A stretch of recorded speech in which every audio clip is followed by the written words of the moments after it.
जगह पर लाल मिर्ची डाल दिया। अपने लाला को लाके दिया। लाला ने जैसे ही खाया है ओष्ठ कड़वे हो गए, जलन पड़ गई है, फेंक दिया है और रुदन करने लगा।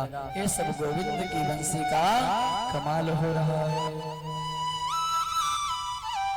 सब गा रहे हैं कैसे? खीर में नून, दाल में शक्कर,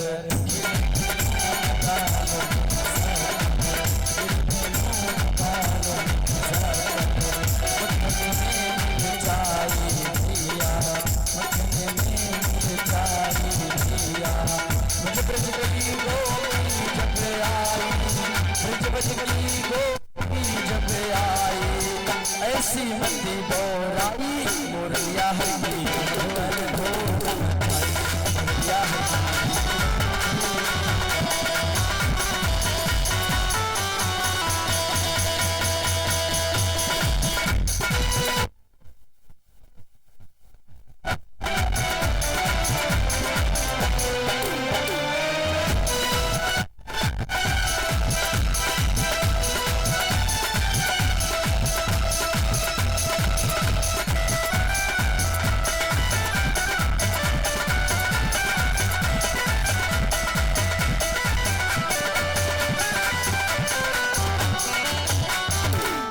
इस प्रकार सब यही कह रहे हैं कि खीर में नून, दाल में शक्कर, मक्खन में मिर्चाई, ऐसी मुरली बजी है बंसी वट पर कि सबकी मति बोराई, सबकी मति बोरा रही। जो जो कार्य कर रही थी सब उसी हालात में भगने लगी हैं गोविंद के पास। कुछ गोपिकाएं तो श्रृंगार कर रही थी अपना। ब्रजवासी अपने श्रृंगार में बड़े प्रसन्न रहते हैं और सबसे ज्यादा ब्रजवासियों को अपना श्रृंगार आता है।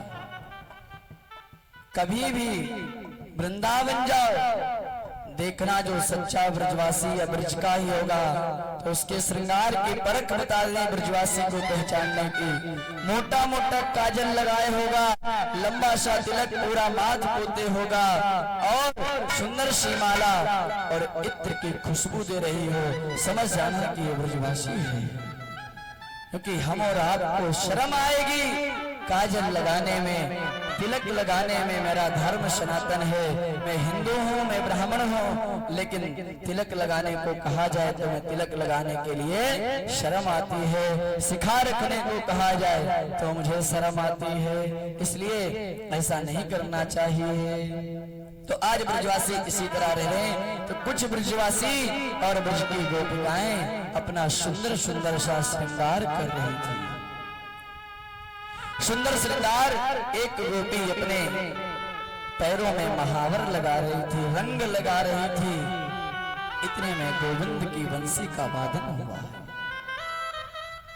जब बंसी का वादन हुआ तो उस गोपी की मति बोरा गई। वह ये भूल गई कि मुझे महावर कहाँ लगाना चाहिए। उसने पैर को छोड़ करके अपने हाथों में लपेट लिया है। गोविंद की लीला देखो भैया, बड़ी विचित्र है लीला हमारे नटवर नागर की। इस प्रकार एक गोपी अपने नाक में बुलाक चढ़ा रही थी और बुलाक लगाते समय इतने में इधर बंसी बजी है और बुलाक को नाक की जगह पर कानों में लगा लिया है। क्योंकि पहले की माताएं यहाँ से लेकर के यहाँ तक बुलाक चढ़ाती थी, तो आज वही ब्रज की गोपी बुलाका लगा रही थी और बंसी बजती है तो यहाँ की जगह अपने कानों में लगा लिया है। सब बंसी का खेल हो रहा है। कोई गोपी तो काजल लगा रही थी तो काजल आंखों के जगह अपने मुखमंडल पे पोत रही है। कोई अपने कमरबंद पहन रही थी तो वहां की जगह अपने मस्तक पर मुकुट की तरह बांध रही है। इस प्रकार सभी गोपियां अपने अपने कार्य को उल्टा सीधा कर रही है। अरे एक गोपी तो बड़ा विचित्रकार अपने ससुर को भोजन करा रही थी रसोई गृह में बैठ करके। ससुर बड़े आराम से प्रसाद को पा रहे थे और प्रसाद पाते पाते गोपिका के ससुर ने कहा, अरे बहू नेक मुझे साग दे दे। तो वह बहू साग लेवे के काजे गई है और साग लेके आ रही थी। इतने में इधर गोविंद की बंसी बजी और गऊ ने भी द्वार पे बंधी हुई गाय रंभना प्रारंभ कर दी। द्वार पे बंधी हुई गाय रंभना प्रारंभ कर दी है। जब गऊ रंभना प्रारंभ कर दी तो वह गोपी ने सोचा कि चलो इसके लिए थोड़ा चूनी भूसी लिए चलते हैं। ऐसा करके उस गोपी ने एक हाथ में साग ले लिया है और एक हाथ में इधर उस गऊ के लिए भूसी को ले लिया है और दोनों को लेकर के आ रही। इतने में अधर बंसी बजी है और उस गोपी की मति बोरा गई। हाथ में साग और चूनी है और बड़ी मंद मंद चाल में आ रही है और साग जो देना था ससुर को वो जाकर के गऊ को दे दिया और ससुर की थाल में चूनी भूसी को डाल दिया है। ससुर ने डांट लगाई, अरे बहू तेने ये कहा कर दियो तो को दिखे ना है। अरे मैंने तोते साग मांगो तेने मुंह को चूनी दे दियो। ससुर नाराज है के बनते चलो गयो और वह थाली भी हट गई। इस प्रकार गोविंद ने सबकी मति को बौरा दिया है और सभी ब्रज की गोपिकाएं हाल बेहाल में जैसी भी हैं आज सब अपने किसी को कोई अपना श्रृंगार नहीं दिख रहा है। अरे ब्रजवासी ब्रज की जो माताएं बहनें बड़ा अदब करती हैं, बड़ा संस्कार देती। क्यों कि जेठ या ससुर होता है तो उसके सामने अपना मुखमंडल नहीं दिखाती। लेकिन आज क्या हुआ है भैया, आज ऐसा कार्य हुआ कि इधर सभी गोपिकाएं उल्टा सीधा कार्य कर रही हैं, उल्टा सीधा श्रृंगार। किसी की साड़ी हटी है तो साड़ी हटी उसको सबक नहीं कि मुझे साड़ी अपने ऊपर डालनी चाहिए, मेरा मुखमंडल खुला है। किसी को कोई कुछ देख रहा, कोई कुछ कर रहा, कोई का उल्टा श्रृंगार है। और इधर इन देवियों के जो पति थे वो सब एक यज्ञ कर रहे थे और इधर यज्ञ कर रहे हैं और गोविंद ने बंसी बजाई थी और ये सब दौड़ती हुई भगी। यज्ञ करके प्रातः से जाते हैं, सायं को आते विश्राम करते हैं। लेकिन आज ये सब अपने पतियों को छोड़ करके बंसी वट की तरफ भग रही हैं। उल्टा सीधा कार्य है। उल्टो सीधो जैसो तैसो, उल्टो सीधो जैसो तैसो, गृह कारज निपटाई। रलिया हर की मधुर धूम लगाई, मोहलिया हर की मधुर धूम।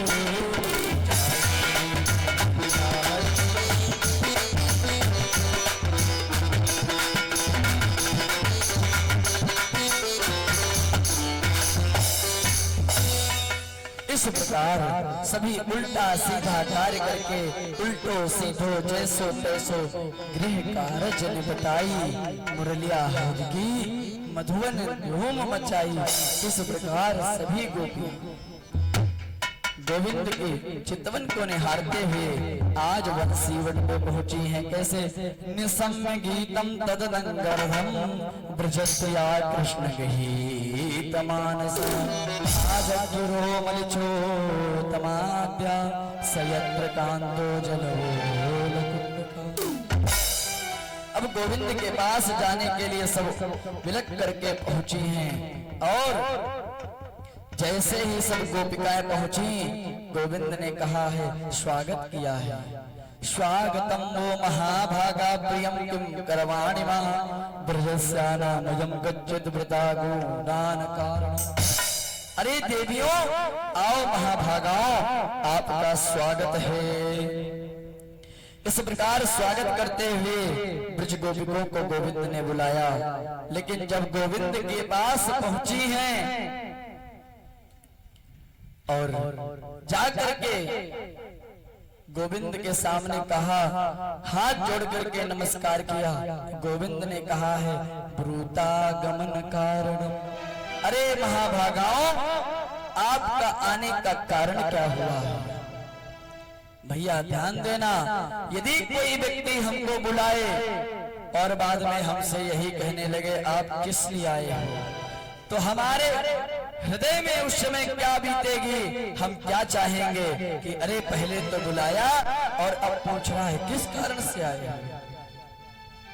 हम और आप तुरंत वहां से रूठ करके चले जाएंगे और हो सकेगा तो मुख से अपने दो चार बातें भी सुना देंगे और उसके बाद कभी आने का भी प्रयास नहीं करेंगे। लेकिन आज इधर इन ब्रज गोपियों की महानता देखो कि गोविंद पूछ रहे हैं कि आने का कारण स्वयं बुलाए थे। गोविंद बंसी बजा करके स्वयं बुलाए हैं और आज पूछ भी रहे हैं क्यों आए। लेकिन ब्रज की गोपियां शांत खड़ी हैं, मन में यही कह रहे हैं कि आप ही जानो क्यों बुलाए थे। सोई जान ही जे हो दे ही जना,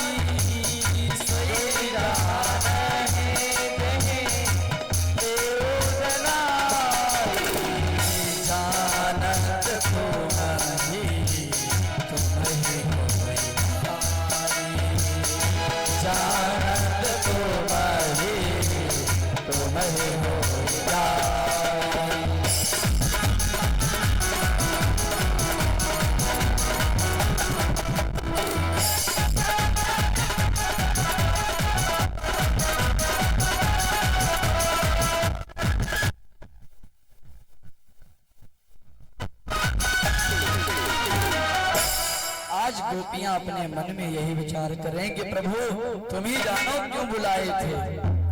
लेकिन गोविंद एक बार परीक्षण ले रहे हैं, महाराज करेंगे अवश्य, लेकिन गोपियों का परीक्षण ले रहे हैं। करें अच्छा देवी, मुझे लग रहा है कि आपने इस ब्रजमंडल में रह करके भी ऐसा विचार किया होगा कि मैंने कभी रात्रि काल में वन नहीं गई हूँ, वन नहीं देखा, रासमंडल नहीं देखा है, तो आओ देवियों रासमंडल के दर्शन कराता हूँ।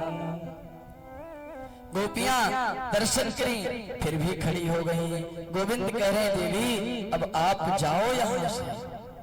अरे आप पतिव्रता स्त्री हो और पतिव्रता स्त्री को रात्रि काल में अपने पति को छोड़ के कहीं नहीं जाना चाहिए। गोपिकाएं एक एक बात गोविंद की सुन रही हैं और गोविंद ने कहा अच्छा मुझे ऐसा लग रहा है कि तुमको समझ नहीं आ रहा पतिव्रता धर्म क्या होता है, आओ तुमको एक कहानी सुनाते हैं। गोपिकाएं सुनने लगी। उन्होंने कहा गोविंद ने कि अरे गोपिका, एक समय की बात है, एक पति अपने पति को बड़ो सम्मान करे और वो पति भी अपनी पत्नी को बड़ो माने। लेकिन एक समय कुछ ऐसा पड़ा कि पति को किसी कारणवश गृह से बाहर जाना पड़ा और वह जब गृह से बाहर गया तो कुछ समय के लिए पतिव्रता उसका भंग हो गया। तो मुझे लग रहा है कि तुम सब उसी में से हो। आज अपने पति को छोड़ के पराये पति के पास, पराये पुरुष के पास आई हो। गोपिकाओं कहने लगी ज्यादा देर से कुछ बोल रहे हो, आपने जो कहानी बताई है कि पति को बाहर गया, तो इसी कहानी को मैं दोहरा रही हूं। अब आप ही उत्तर दे देना कि सच क्या है और गलत क्या है। गोविंद ने कहा बिल्कुल बोलो। अब कुछ आपके मुख से निकला तो है। तो नूतन जलधर रुचरे गोप भूत वटिकौ चराया तस्माय कृष्ण देवाय संसार अरे गोविंद, अब मैं तुमको इसी कहानी को बता रही हूँ। गोविंद बोले हाँ अवश्य बताओ। फिर तो एक गोपिका ने कहा कन्हैया, अरे आप पतिव्रता की बड़ी देर से बात कर रहे हो। अरे मैं भी पतिव्रता हूँ, आपको क्या लग रहा मैं पतिव्रता नहीं हूँ? गोविंद ने कहा पतिव्रता हो तो यहाँ फिर क्या कर रही हो? तो उस स्त्री, उस गोपिका ने कहा अभी आप ही इसका निर्णय करोगे कि मैं पतिव्रता हूँ और यहाँ क्या कर रही हूँ। रात्रि का समय है, आप कह रहे हो पति को छोड़ के नहीं जाना चाहिए, बिल्कुल सत्य है, लेकिन आप ही अभी निर्णय करोगे कि क्या सत्य है और क्या गलत है।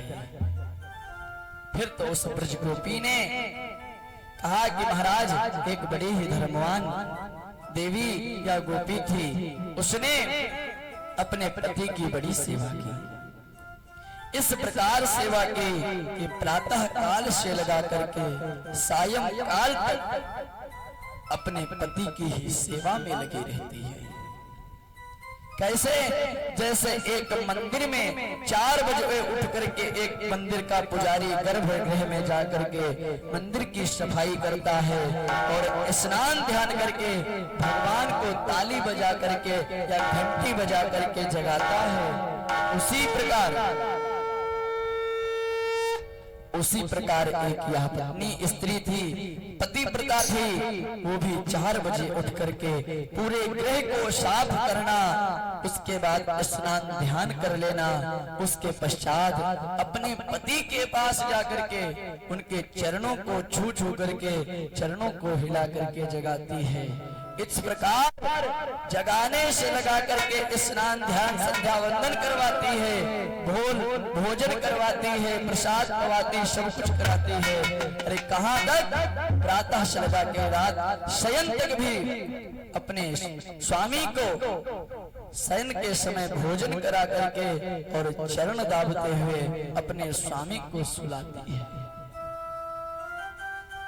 जब स्वामी सो जाते हैं उसके बाद ही वह स्वयं सोती है। बड़ी पतिव्रता थी। लेकिन महाराज, एक दिन ऐसा हुआ कि उस पतिव्रता स्त्री के पति को किन्हीं कारणवश घर से 4-5 दिनों के लिए बाहर जाना हुआ।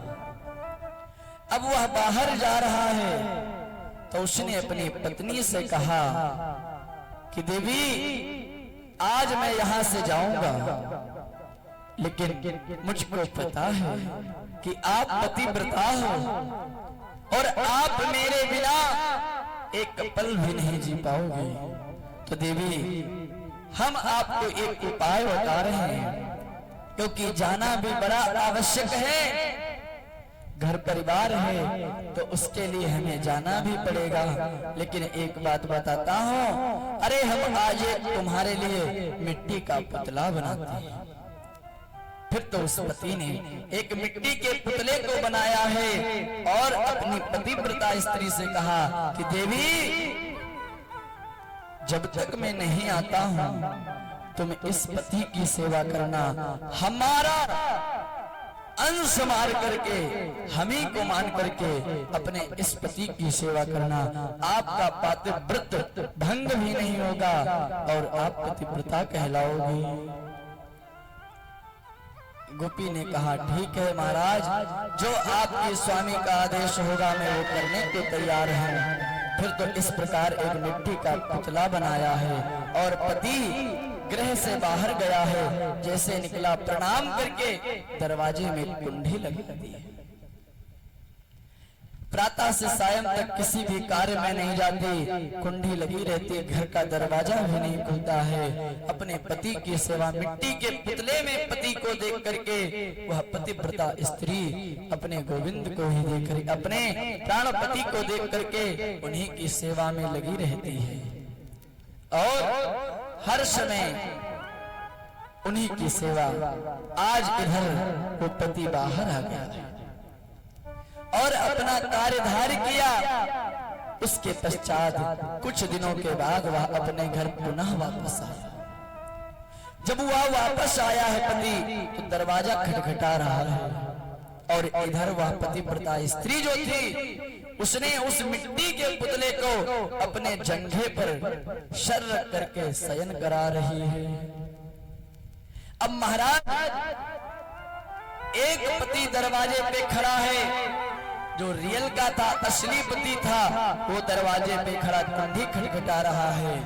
और जो मिट्टी का पुतला जिसको पति बनाया था वो मेरे जंघे पे शयन कर रहा, ऐसा आभास कर रही वह स्त्री। अब महाराज गोविंद से उस स्त्री ने प्रश्न किया कि आप बताओ, यदि मैं इनको जगा देती हूँ तो निद्रा भंग हो जाएगी, तो भी मेरा पतिव्रता धर्म नष्ट हो रहा है, और यदि मैं जाकर के दरवाजा खोल दूं तो इनकी निद्रा भ्रष्ट हो रही, तो भी पतिव्रता धर्म भंग हो रहा, और यदि मैं ना खोलूं तो भी भंग हो रहा। अब आप बताओ कि सच्चा पति और जो हमारे सर्वोपरि है वो कौन है? तो गोविंद ने कहा, अरे देवी, इसमें पूछने और जांचने की कोई बात नहीं है। अरे वो तो मिट्टी का पुतला था, उसको हटा दो, और जब प्रत्यक्ष आपके पति आ गए तो दरवाजा खोल देना चाहिए। गोपियों ने कहा, उत्तर मिल गया मुझको, आपने ही अपने मुख से कहा है कि दरवाजा खोल देना चाहिए। तो प्राणपति, हे प्राण वल्लभ, आज तक मैंने जिनके साथ रही हूँ वो मेरे मिट्टी के पति थे, मिट्टी के पुतले थे। आज जब मेरे सामने आप प्राणपति, आज जो हमारे सच्चे साथी सामने खड़े हैं, तो फिर मैं उनके पास क्यों जाऊं? गोविंद समझ गए कि बड़ी धर्मवान है गोपियां, हमारे अंदर क्या लालसा लगाई हैं और हमें अपना सर्वोपरि मान के रखे हैं। और सच है, ब्रजवासी गोविंद को अपना सर्वोपरि ही मानते हैं, प्राण वल्लभ मानते हैं, अपने प्राणों से कभी दूर नहीं करना चाहते हैं। और कभी भी ब्रजवासियों के अंश गोविंद यदि कहीं चले जाते थे तो इधर इनका हृदय और मन नहीं लगता था। सब यही कहते थे, गोविंद आज से मुझसे वादा करो कि कहीं जाओगे नहीं मुझे छोड़ करके। गोविंद कहते थे, ठीक है भैया, मैं कहीं नहीं जाऊंगा। आज उसी का प्रत्यक्ष कि बिहारी जी वृंदावन में आज भी विराजमान है। तो इस प्रकार गोपियों ने कहा, महाराज मुझे उत्तर मिल गया है, अब मैं उन मिट्टी के पुतलों को छोड़ करके आपके पास आई हूँ और मुझे अब कहीं नहीं जाना है। अब मेरा पतिव्रत क्या भंग हुआ? गोविंद ने कहा, ठीक है, बिल्कुल तुम्हारा पतिव्रत नहीं भंग हुआ है। फिर तो गोविंद ने उन गोपियों को लेकर के एक महारास करना प्रारंभ किया। रास मंडल में आए हैं और जितनी गोपियां थी उतने ही अपने स्वरूप बना दिए, क्योंकि जब स्वरूप बनाए हैं और एक एक गोपी के प्रति गलबैया डाल करके हाथ पे हाथ रख करके आज गोविंद महारास करना प्रारंभ किया है। अरे रास रचो है, रास रचो है, यमुना किनारे प्यारे रास रचो है, यमुना किनारे महारास रचो है, रास रचो है, रास रचो है, यमुना किनारे प्यारे रास रचो है, रास रचो है, रास रचो है, यमुना किनारे महारास रचो है।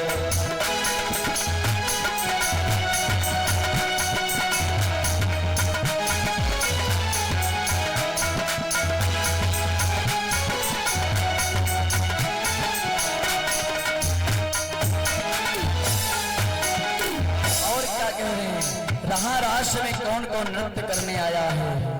इधर गंगा भी आई है, यमुना भी आई है, सरस्वती सभी आकर के महारास कर रही हैं। कैसे?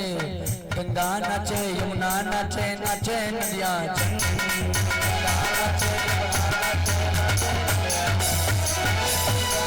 यमुना नाचे, नाचे नदियां, गंगा नाचे, मन में रो गयो सखी पावन वृंदावन, रास रचो है, रास रचो है, यमुना किनारे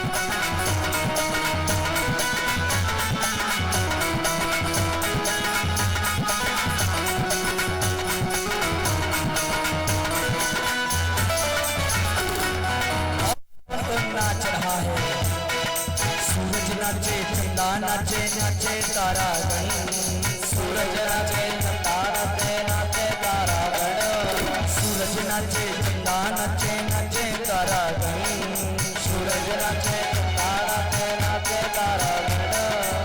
मेरो रास रचो है, रास रचो है, यमुना के नाम रचो है, रास रचो।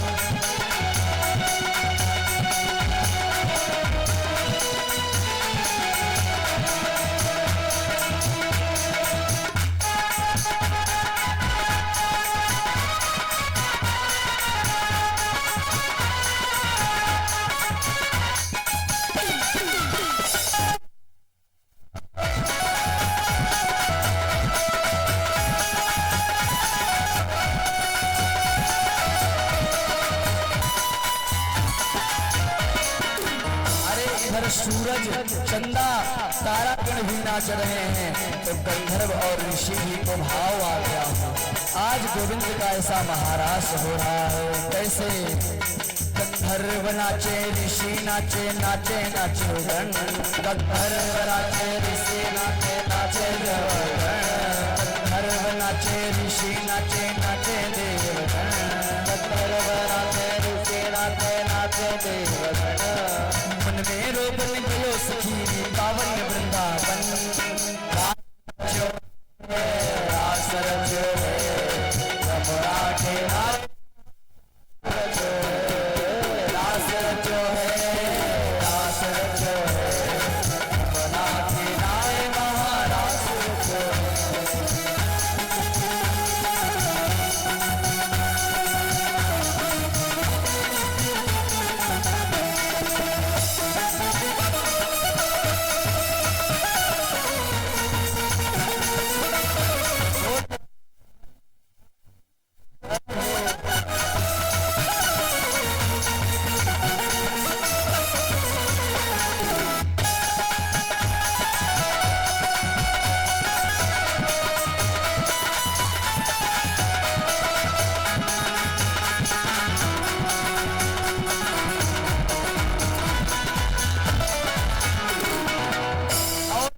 महाराज में आ रहा है। आज हमारे अवघड़ बाबा भी आ रहे हैं और ब्रह्मा विष्णु महेश देव आ रहे हैं। कैसे? ब्रह्मा नाचे शंकर नाचे, नाचे नंदी गण, ब्रह्मा नाचे शंकर नाचे, नाचे नंदी संग, ब्रह्मा नाचे विष्णु नाचे, नाचे नंदी गण, ब्रह्मा नाचे शंकर नाचे, नाचे नंदी गण। मन में रोबन गयो सखी पावन वृंदावन,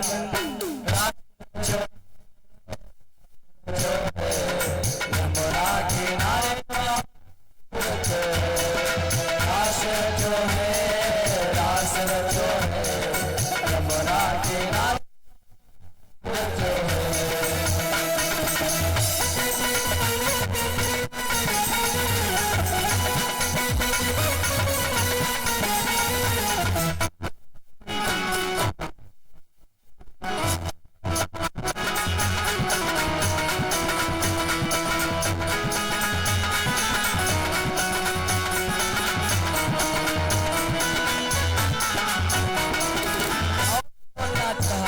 जब ब्रह्मा और शंकर नंदी सब नाच सकते हैं, तो हम और आपको भी नाचना। कैसे? हम भी नाचे तुम भी नाचो, नाचे नारी जन, हम भी नाचो तुम भी नाचो, नाचे नारी गण, हम भी नाचे तुम भी नाचो, नाचे नारी जन, हम भी नाचे तुम भी नाचो, नाचे नारी गण। मेरो बन गयो सखी पावन वृंदावन,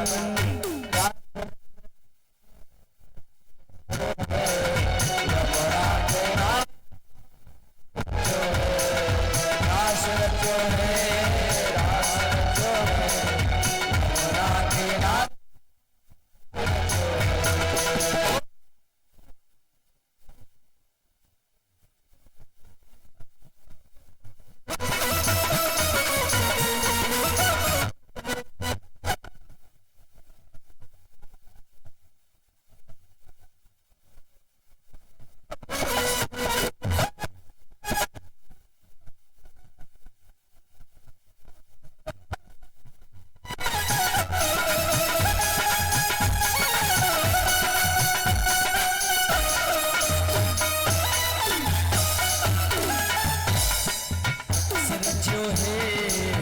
रास रचो है, यमुना किनारे महारास रचो है। यमुना किनारे महारास रचो है, रास रचो।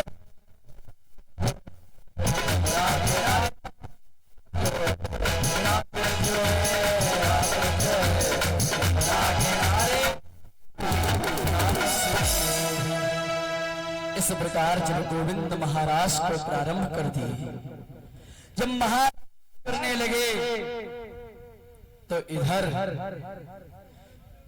जब महाराज प्रारंभ हुआ है और इधर सभी आना प्रारंभ करने लगे। जब औघड़ बाबा भी आज विचार किए, शंकर जी ने विचार किया कि चलो हमें भी चलना चाहिए। ऐसा विचार करके आज इधर भोलेनाथ महाराज के लिए जा रहे हैं। गोविंद मेरो है, गोपाल मेरो है,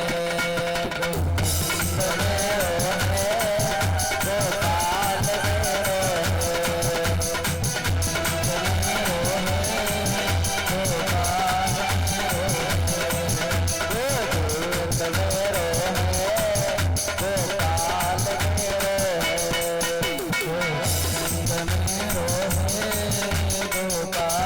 मेरो इस प्रकार इधर गोविंद का पावन पुलिंग महाराज प्रारंभ हो रहा है। गोविंद मेरो है, गोपाल मेरो है, गोविंद मेरो है, गोपाल मेरो है, गोविंद मेरो है, गोपाल मेरो है, गोविंद मेरो है, गोपाल मेरो है। श्री बांके बिहारी नंदलाल मेरो है, श्री बांके बिहारी नंदलाल मेरो है, गोविंद मेरो है, गोपाल मेरो है, गोविंद मेरो है, गोपाल मेरो है, गोविंद मेरो है, गोपाल मेरो है,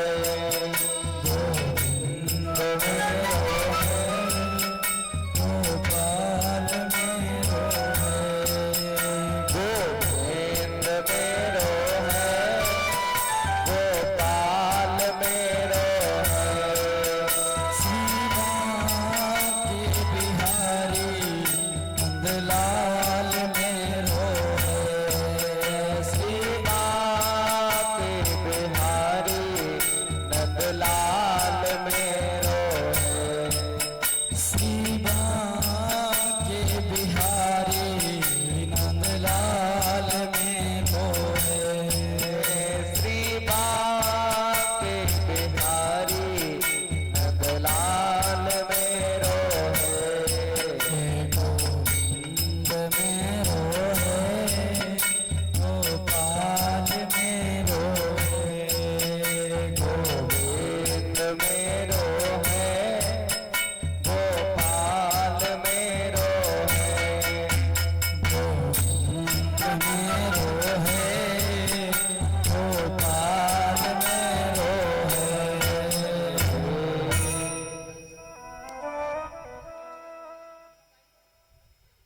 बोलो वृंदावन बिहारी लाल की बंद कर। बोलो औघड़नाथ धाम की। इस प्रकार इधर गोविंद का महारास प्रारंभ हुआ है और सभी ब्रजवासी, सभी ब्रज की गोपिकाएं महारास करना प्रारंभ की। और जब महारास प्रारंभ हो गया है तो सब एक दूसरे के ऊपर गलबैयां डाल करके गोविंद का स्वरूप रास करने लगा है। जब इधर गोविंद का स्वरूप रास सबके साथ कर रहा है, इतने में इधर भोलेनाथ ने भी विचार किया कि अरे हमें भी चलना चाहिए। और महाराष्ट्र में तो आज पार्वती जी से कहने लगे कि देवी, गौरा जी से कहे देवी मुझे भी महाराष्ट्र के अंदर ले चलो, मुझे भी महाराष्ट्र में जाना है। तो गौरा जी ने कहा शंभू, वहां किसी पुरुष, दूसरे पुरुष की आवश्यकता नहीं, कोई दूसरा पुरुष रास मंडल में प्रवेश नहीं कर सकता।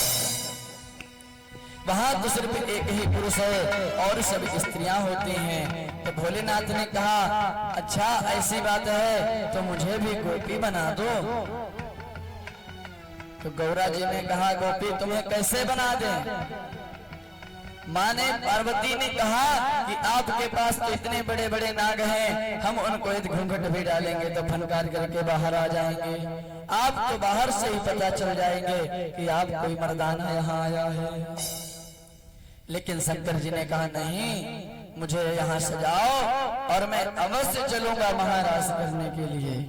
इस प्रकार आज इधर भोलेनाथ नहीं माने हैं और पार्वती जी के साथ महाराष्ट्र में प्रवेश किए हैं। कैसे? एक दिना भोला भंडारी, एक दिन भोले भंडारी, बन के ब्रज की नारी वृंदावन आ गए हैं, वृंदावन आ गए हैं। भोले भंडारी बन के ब्रज की नारी वृंदावन आ गए हैं, वृंदावन आ गए हैं।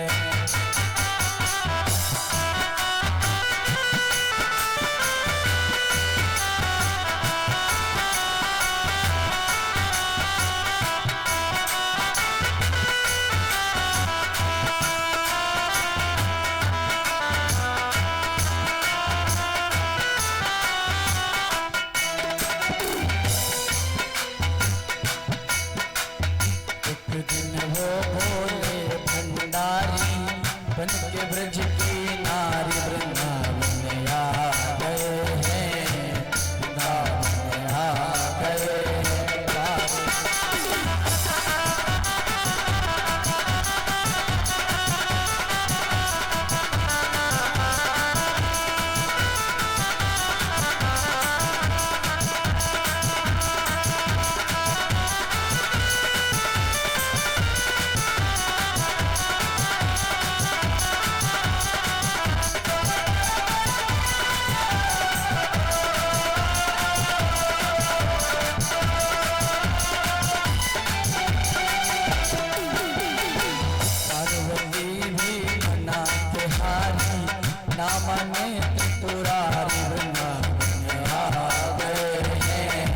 वृंदावन आ गए हैं।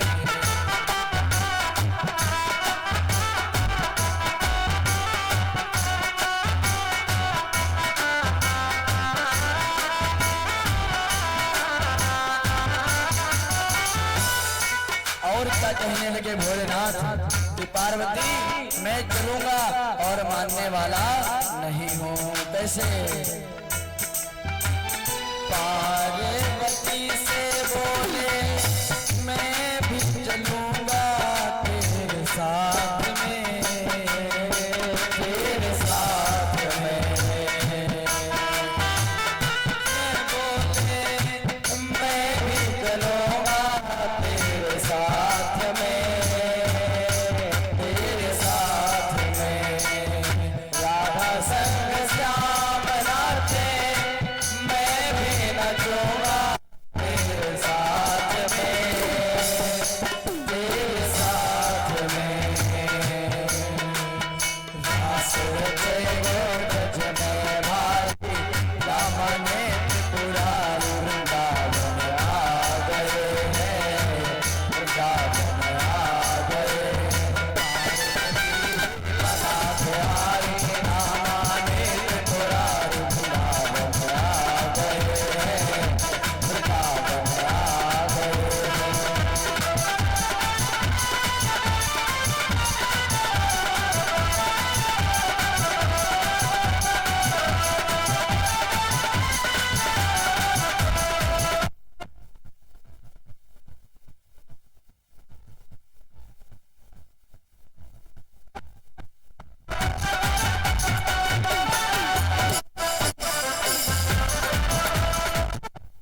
पार्वती अरे मुझको तो ऐसा सजा दो कि उस रास मंडल में कोई मुझे पहचान ही ना पाए।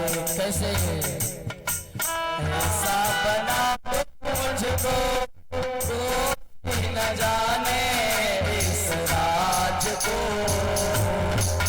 इस राज को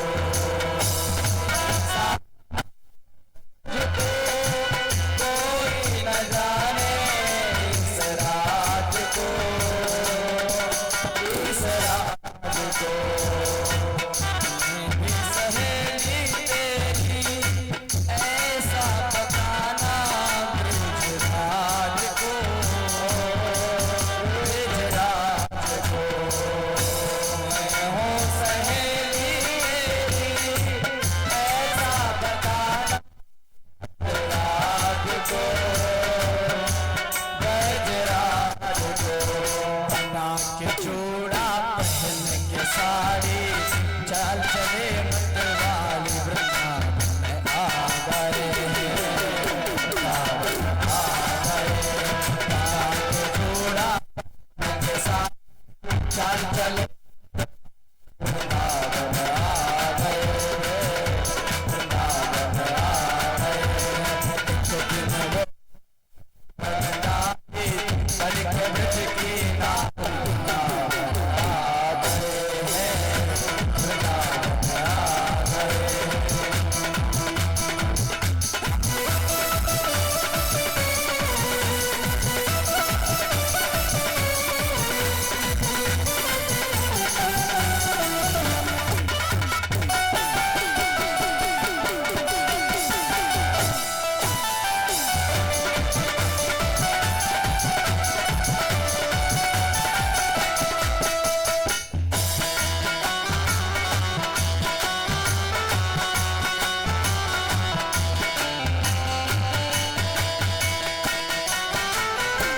अब जब इधर को हमारे भोलेनाथ रास मंडल में प्रवेश कर रहे हैं और जब जैसे ही प्रवेश किया तो सबसे अलग दिख रहे थे शंकर जी, क्योंकि गोपी स्त्री हल्का पुरुष से सदैव छोटी दिखती है। और आज भोलेनाथ अपने बढ़िया अच्छे खासे शरीर में और लंबी चौड़ी गोपी बन करके लंबा सा घंघरा पहना है, लहंगा पहना है, सुंदर सा बड़ा घूंघट डाल रखा है और घूंघट डाल करके रास मंडल में जब प्रवेश किए तो हमारे गोविंद ने देख करके ही पहचान लिया। कैसे देखा है मोहन ने जब समझ सारी बात को, सारी बात को देखा मोहन ने जब तो समझ गए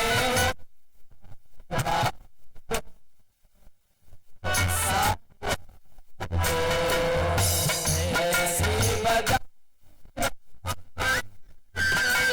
बजाई बंसी भोले भोलेनाथ ने, भोलेनाथ ने जब बंसी बजी है इधर महाराष्ट्र में, मोहन ने जब देख लिया कि आज भोलेनाथ आए हैं तो जान करके भी बड़ी अधर मधर बंसी बजी है। और जब बंसी बजी है तो भोलेनाथ ने अपने सुध बुध खो दी है। कैसे ऐसी बजा बंसी खोई अपनी बूंद को, अपनी बूंद को सर से सिरक गई कब सारी मुस्कुराए गिरधार भोले कर गए। आज जब गोविंद ने बंसी बजाई तो भोलेनाथ की सुध बुध खो गई है, सर से सारी छिड़क गई है। जो साड़ी का घूंघटा डाल रखा था ना वो घूंघट खुल गया है। जब घूंघट खुला तो भोलेनाथ को देख करके इधर गिरधर गोपाल मुस्कुराने लगे हैं। कैसे सर से छिड़क गई जब साड़ी मुस्कुराए गिरधार भोले शर्मा गए, थोड़ा आ गए हैं क्या माने को वृंदावन आ गए हैं, वृंदावन आ गए।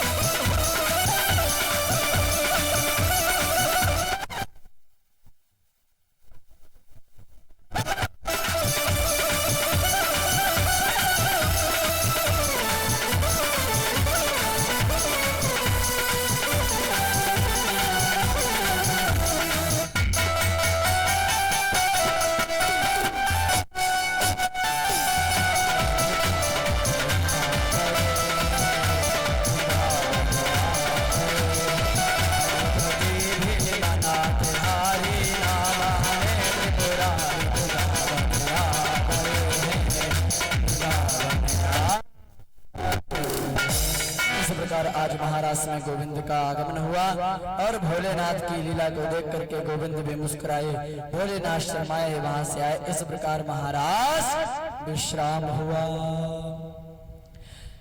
इस प्रकार महाराज विश्राम हुआ है। लिम्मयं परम प्रयोजनम अज्जम काश्चलोचने व्यत्यश्च भारणा कश्चित् कृष्णनाम सावारगमाणापतिभे पितृभ्ये वारबन्धुभे गोविंद महात्मानो नानिर्मोहिता स्वागतं वो महाभागा प्रियं किं करवाण्यं ब्रजस्यान्वयं कच्चिद्युतागमनका। इस प्रकार महाराज हुआ, बड़ा सुंदर पावन महाराज हुआ है। और इसके बाद बड़ा सुंदर सुंदर प्रसंग आए हैं। और गोविंद ने इधर महाराज के बाद फिर तो प्रभु ने सभी गोपियों को अपने अपने घर में भेजा है। सभी अपने अपने घरों में गई हैं। और इधर महाराज के बाद शंखचूड़ सुदर्शन का आदि का उद्धार हुआ, युगल गीत हुआ है, धनुष भंग हुआ है। श्री भगवान का अखाड़े प्रवेश, चार चूर्ण कंस आदि का उद्धार हो गया है। भगवान श्री कृष्ण का और यज्ञोपवीत हुआ, गुरुकुल प्रवेश, उद्धव जी की ब्रज यात्रा हुई है। गोपी संवाद भ्रमर गीत उद्धव जी का बड़ा ही प्रेम और मंगलमय संवाद है। सीताराम सीताराम सीताराम कहे, सीताराम सीताराम सीताराम कहे, सीताराम सीताराम कहे, सीताराम सीताराम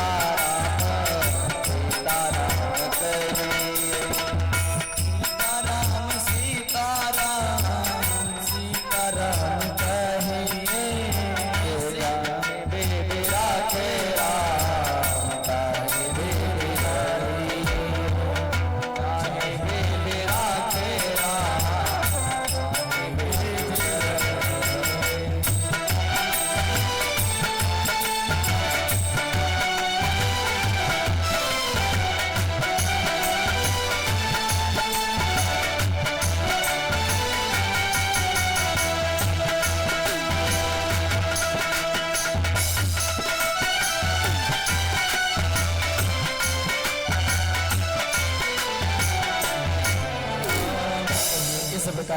बड़ा ही सुंदर भगवान का भजन और अष्टादश आदि का उद्धार हुआ। अक्रूर जी की ब्रज यात्रा हुई है, बलराम जी का मथुरा गमन हुआ है, भगवान श्री कृष्ण आदि का उद्धव जी का लौटना हुआ है।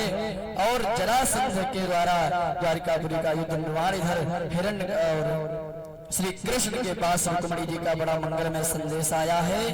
और उस संदेश को सुन करके आज इधर श्री रुक्मिणी जी के संदेश को गोविंद ने सुना है और पुनः वह आए हैं इधर। और रुक्मिणी जी को लेकर के इधर गोविंद अपने ब्रजमंडल की तरफ आ रहे। वृंदावन के अहम विद्याधरा कश्चित् सुदर्शन इति श्रुता श्रिया रूप सरस्वत्या विमोचनादिशः शापो अनुग्रहे वाक्रस्ते करुणादिभिः धर्म लोक दुःखानां पदं सुष्ठो हताश्वा। इस प्रकार गोविंद ने मंगलमयी सेवाएं करते रहे हैं।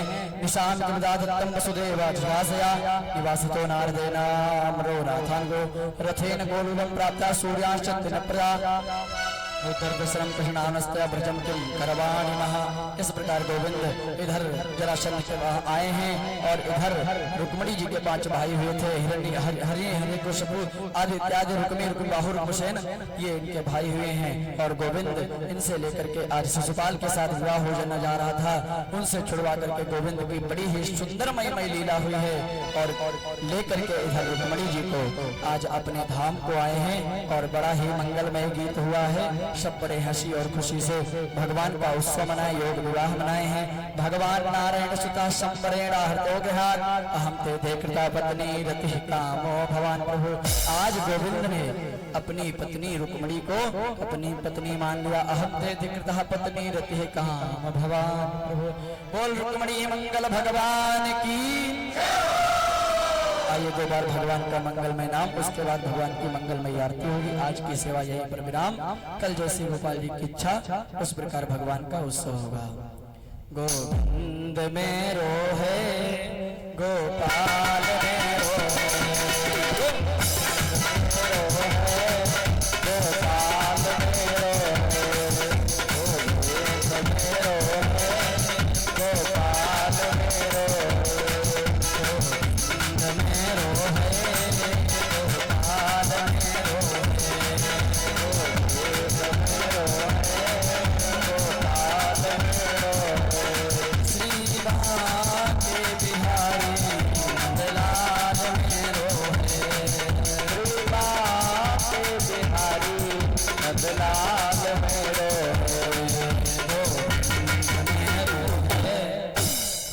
गोपाल में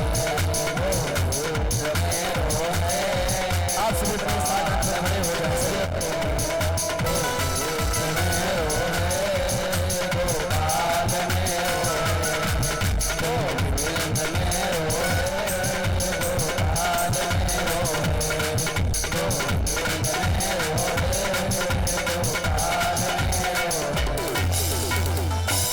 चंद्रमा मनसो जातश्चक्षुः सूर्यो अजायत श्रोत्राद्वायुश्च प्राणस्य मुखादग्निरजायत।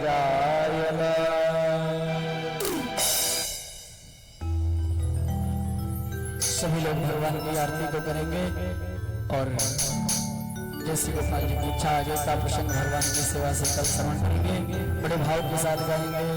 हे गिरधर तेरी आरती गाना, हे गिरधर तेरी आरती गाना, हे गिरधर तेरी आरती गाना, हे गिरधर तेरी आरती गाना, आरती गाओ प्यारे आपको मनाओ, आरती गाओ प्यारे आपको मनाओ, आरती गाओ प्यारे आपको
जलेन शीतलीकरणं पुष्पे देवादिवन्दनम् आत्मारोग्यं मन्त्रपुष्पाञ्जले हरिः ओं जगनेन जगरवयदन्तदेव